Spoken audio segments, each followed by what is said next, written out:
Hello guys. Good morning, good afternoon, good evening. Welcome back. In this video, we're going to be reading the first half in chapter 6 in The Power of Now by Eckhart Tolle. So with chapter 6 being a little bit longer, I will just split it directly in half and make it into 2 videos. And as a reminder, when I see a pause symbol, I will let you know that is just an invitation by the author to pause and think on what it was that was just said. So let's go ahead and get started. Chapter 6, The Inner Body, is what it's titled. Being is your deepest self.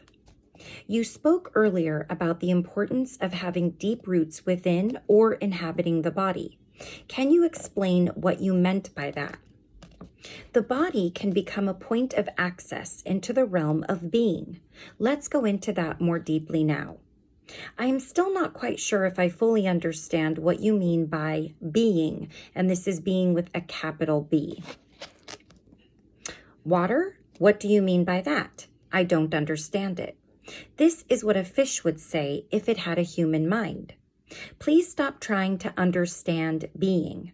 You have already had significant glimpses of being, but the mind will always try to squeeze it into a little box and then put a label on it. It cannot be done. It cannot become an object of knowledge. In being, subject and object merge into one.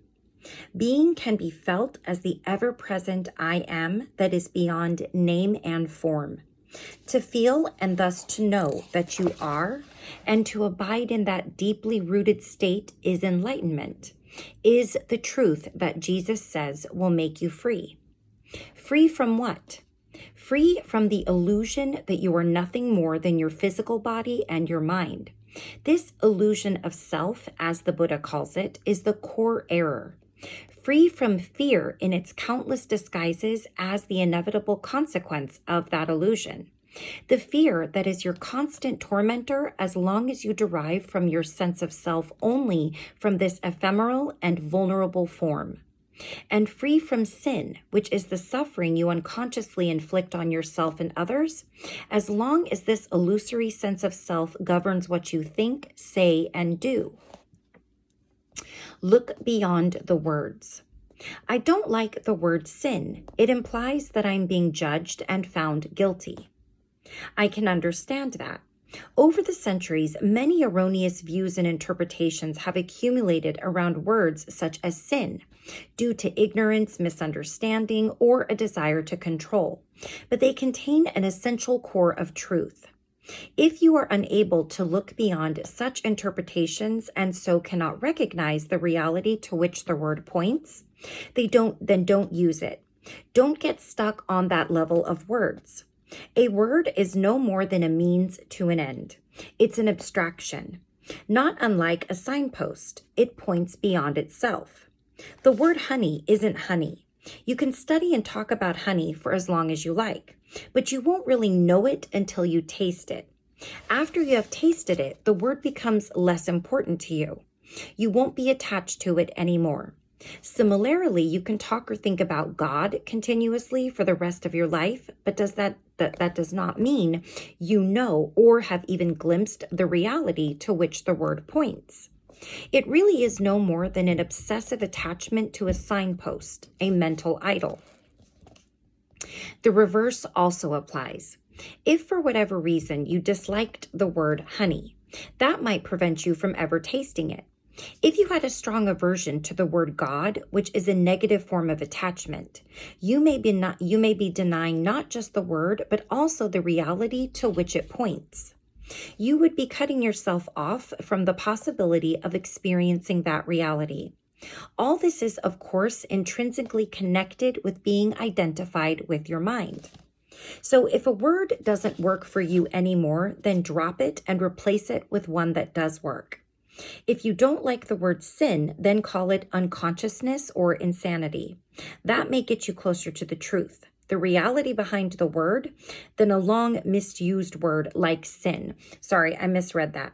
That may get you closer to the truth, the reality behind the word, than a long, I just read that. all wrong. I'm sorry. I don't know.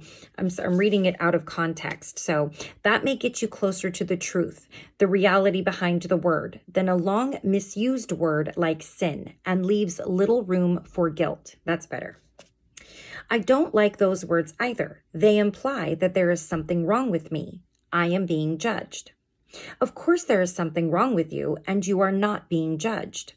I don't mean to offend you personally, but you do not belong to the human race that killed over 100 million members of its own species in the 20th century alone. You mean guilty by association.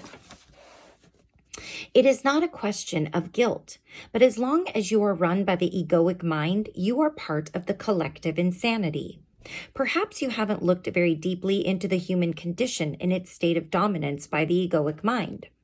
Open your eyes and see the fear, the despair, the greed, and the violence that are all pervasive. See the heinous cruelty and suffering on an unimaginable scale that humans have inflicted and continue to inflict on each other, as well as on other life forms on the planet. You don't need to condemn, just observe. That is sin. That is insanity. That is unconsciousness. Above all, don't forget to observe your own mind. Seek out the root of the insanity there. Finding your invisible and indestructible reality. You said that identification with our physical form is part of the illusion. So how can the body, the physical form, bring you to a realization of being? The body that you can see and touch cannot take you into being. But that visible and tangible body is only an outer shell, or rather a limited and distorted perception of a deeper reality. In your natural state of connectedness with being, this deeper reality can be felt every moment as the invisible inner body, the animating presence within you. So to inhabit the body is to feel the body from within, to feel the life inside the body, and thereby come to know that you are beyond the outer form. But that is only the beginning of an inward journey that will take you ever more deeply into a realm of great stillness and peace, yet also of great power and vibrant life. At first, you may only get fleeting glimpses of it, but through them, you will begin to realize that you are not just a meaningless fragment in an alien universe, briefly suspended between birth and death, allowed a few short-lived pleasures followed by pain and ultimate annihilation. Underneath your outer form, you are connected with something so vast, so immeasurable and sacred that it cannot be conceived or spoken of. Yet I am speaking of it now. I am speaking of it not to give you something to believe in, but to show you how you can know it for yourself. You are cut off from being as long as your mind takes up all your attention. When this happens, and it happens continuously for most people, you are not in your body. The mind absorbs all your consciousness and transforms it into mind stuff. You cannot stop thinking. Compulsive thinking has become a collective disease. Your whole sense of who you are is then derived from mind activity. Your identity, as it is no longer rooted in being, becomes a vulnerable and ever-needy mental construct, which creates fear as the predominant underlying emotion. The one thing that truly matters is then missing from your life: awareness of your deeper self, your invisible and indestructible reality. To become conscious of being, you need to reclaim consciousness from the mind.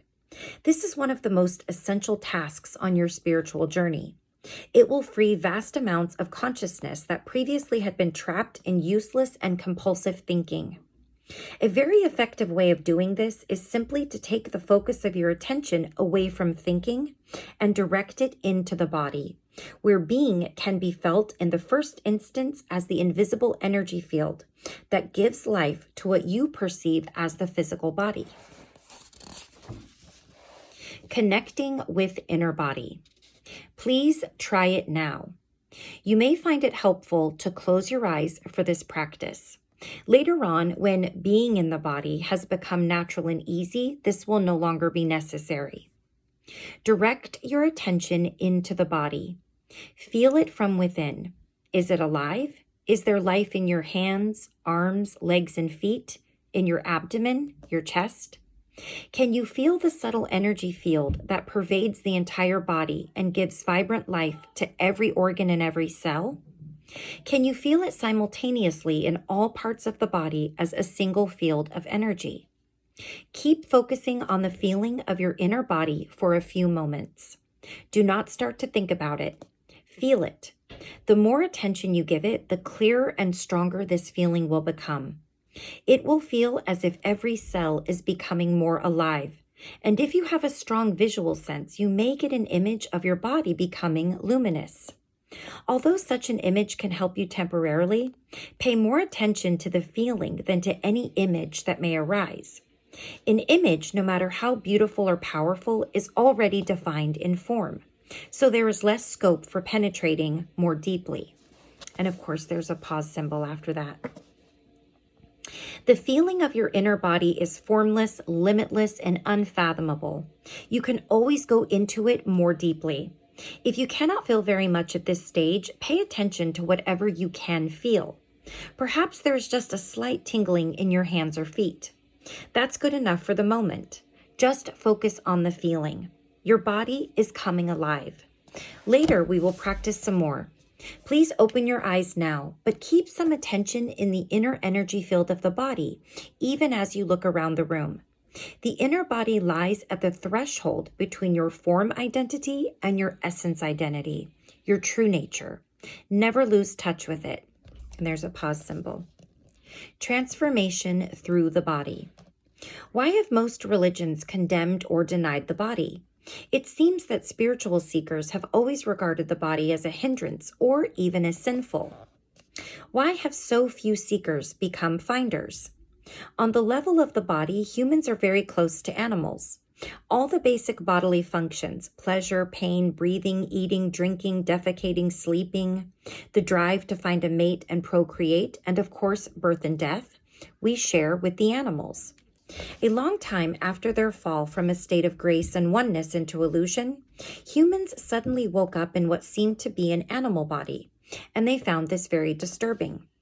Don't fool yourself. You are no more than an animal. This seemed to be the truth that was staring them in the face. But it was too disturbing a truth to tolerate. Adam and Eve saw that they were naked, and they became afraid. Unconscious denial of their animal nature set in very quickly. The threat that they may be taken over by powerful instinctual drives and revert back to complete unconsciousness was indeed a very real one. Shame and taboos appeared around certain parts of the body and bodily functions, especially sexuality.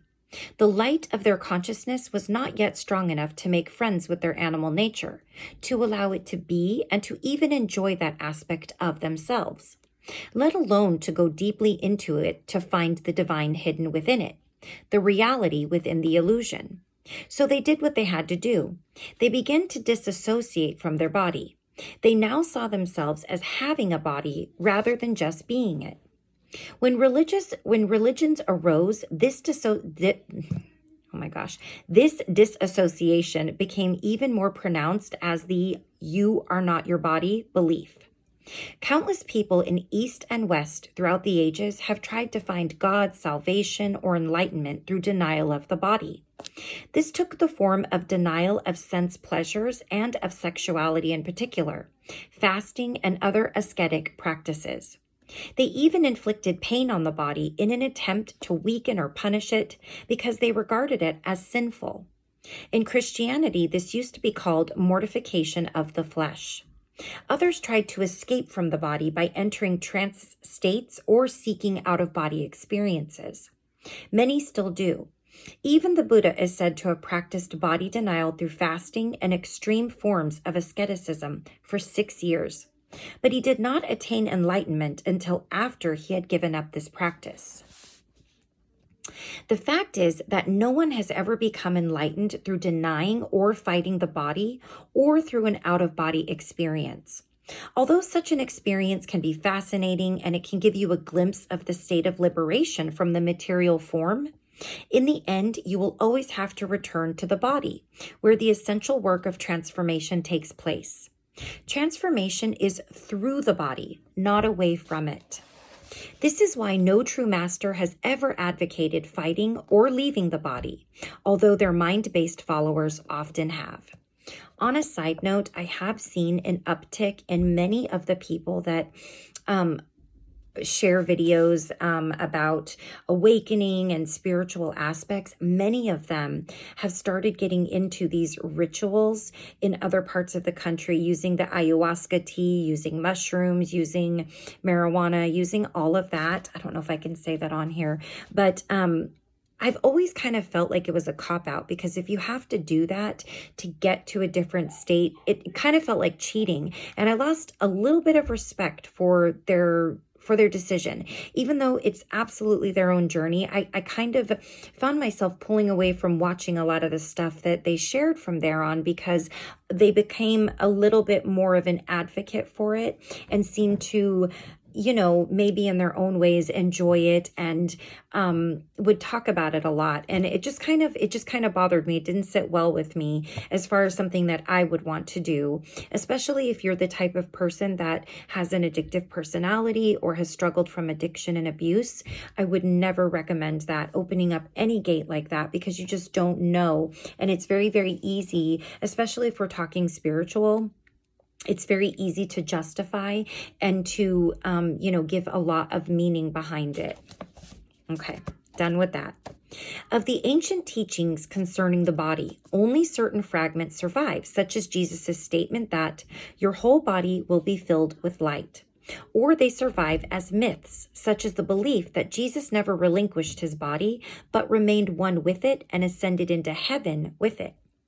Almost no one to this day has understood those fragments or the hidden meaning of certain myths. And the you are not your body belief has prevailed universally, leading to body denial and attempts to escape from the body. Countless seekers have thus been prevented from attaining spiritual realization for themselves and becoming finders. Is it possible to recover the lost teachings on the significance of the body, or to reconstruct them from the existing fragments? There is no need for all that. All spiritual teachings originate from the same source. In that sense, there is and always has been only one master, who manifests in many different forms. I am that master, and so are you, once you are able to access the source within. And the way to it is through the inner body. Although all spiritual teachings originate from the same source, once they become verbalized and written down, they're obviously no more than collections of words. And a word is nothing but a signpost, as we talked about earlier. All such teachings are signposts pointing the way back to source. I have already spoken of the truth that is hidden within your body, but I will summarize for you again the lost teachings of the masters. So here is another signpost. Please endeavor to feel your inner body as you read or listen. So if you want to take a moment to just kind of pay attention to your body while I read this, if you feel inclined, you can always do it later. Sermon on the body. What you perceive as a dense physical structure called the body, which is subject to disease, old age, and death, is not ultimately real. It is not you. It is a misperception of your essential reality that is beyond birth and death, and is due to the limitations of your mind, which, having lost touch with being, creates the body as evidence of its illusory belief in separation and to justify its state of fear.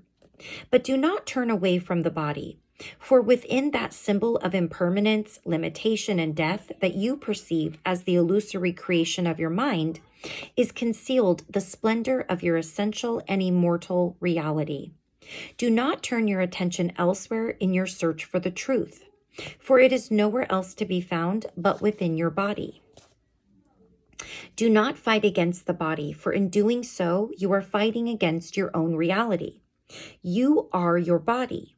The body that you can see and touch is only a thin, illusory veil. Underneath it lies the invisible inner body, the doorway into being, into life unmanifested. Through the inner body, you are inseparably connected to this unmanifested one life, birthless, deathless, eternally present. Through the inner body, you are forever one with God. Pause symbol. Have deep roots within. The key is to be in a state of permanent connectedness with your inner body, to feel it at all times. This will rapidly deepen and transform your life. The more consciousness you direct into the inner body, the higher its vibrational frequency becomes, much like a light that grows brighter as you turn up the dimmer switch and so increase the flow of electricity. At this higher energy level, negativity cannot affect you anymore, and you tend to attract new circumstances that reflect this higher frequency. If you keep your attention in the body as much as possible, you will be anchored in the now. You won't lose yourself in the external world, and you won't lose yourself in your mind. Thoughts and emotions, fears and desires may still be there to some extent, but they won't take you over. I'm sorry, my son just came home from a friend's and he might get a little loud, just to let you know. Please examine where your attention is at this moment. You are listening to me or you are reading these words in a book. That is the focus of your attention. You are also peripherally aware of your surroundings, other people, and so on. Furthermore, there may be some mind activity around what you are hearing or reading, some mental commentary. Yet there is no need for any of this to absorb all of your attention. See if you can be in touch with your inner body at the same time. Keep some of your attention within. Don't let it all flow out. Feel your whole body from within as a single field of energy. It is almost as if you were listening or reading with your whole body. Let this be your practice in the days and weeks to come. Do not give all your attention away to the mind and the external world. By all means, focus on what you are doing, but feel the inner body at the same time whenever possible. Stay rooted within. Then observe how this changes your state of consciousness and the quality of what you are doing. Whenever you are waiting, wherever it may be, use that time to feel the inner body. In this way, traffic jams and lines become very enjoyable. Instead of mentally projecting yourself away from the now, go more deeply into the now by going more deeply into the body. The art of inner body awareness will develop into a completely new way of living, a state of permanent connectedness with being, and will add a depth to your life that you have never known before. It is easy to stay present as the observer of your mind when you are deeply rooted within your body. No matter what happens on the outside, nothing can shake you anymore. Unless you stay present, and inhabiting your body is always an essential aspect of it, you will continue to be run by your mind. The script in your head that you learned a long time ago, the conditioning of your mind, will dictate your thinking and your behavior. You may be free of it for brief intervals, but rarely for long. This is especially true when something goes wrong or there is some loss or upset. Your conditioned reaction will then be involuntary, automatic, and predictable, fueled by the one basic emotion that underlies the mind-identified state of consciousness: fear. So when such challenges come, as they always do, make it a habit to go within at once and focus as much as you can on the inner energy field of your body. This need not take long, just a few seconds, but you need to do it the moment that the challenge presents itself. Any delay will allow a conditioned mental emotional reaction to arise and take you over. When you focus within and feel the inner body, you immediately become still and present, as you are withdrawing consciousness from the mind. If a response is required in that situation, it will come from this deeper level. Just as the sun is infinitely brighter than a candle flame, there is infinitely more intelligence in being than in your mind. As long as you are in conscious contact with your inner body, you are like a tree that is deeply rooted in the earth or a building with a deep and solid foundation. The latter analogy is used by Jesus in the generally misunderstood parable of the two men who build a house. One man builds it on the sand without a foundation, and when the storms and floods come, the house is swept away. The other man digs deep until he reaches the rock, then builds his house, which is not swept away by the floods. kind of like the Three Little Pigs. Okay, so that is exactly 1/2 of chapter 6. And we will finish up chapter 6 in the next video, and it will still be on the inner body, and we will learn more about that. And if you think about it and you want to try some of these moments where he asks you to stop and follow some directions of his, let me know if you do try those out and how you feel, or if you are practicing just staying more present in your everyday life. If you've taken anything from this information, or even just being aware of it, is a big, big step. You know, being aware that you're being aware of the moment you're in. That is actually a very big thing. And I notice as I do it more and more naturally. So hopefully something more can come of that as long as I put the work into it, right? And the time, which can be a huge challenge for people going outside of their comfort zone, doing something different and doing it long enough to see results. We live in such a fast-paced world where you don't have to wait for anything hardly ever. You can get whatever you need at the push of a button. You don't even need to leave your house. So to step out of the comfort zone and do something that takes some effort, takes some time, to better yourself, even when we know we could greatly, greatly benefit, still seems to be a huge challenge for a lot of people, myself included. So I have to change my thought process around that. And I do find myself making an effort while reading this book, and I hope to continue to do that afterwards. That's a big thing. So anyways, until next time, thank you so very much for joining me, and I will see you again in the next video where we finish up chapter 6 in The Power of Now by Eckhart Tolle. So please take care of yourself. Please take care of all those around you, and I will see you again very soon. Take care. Bye-bye.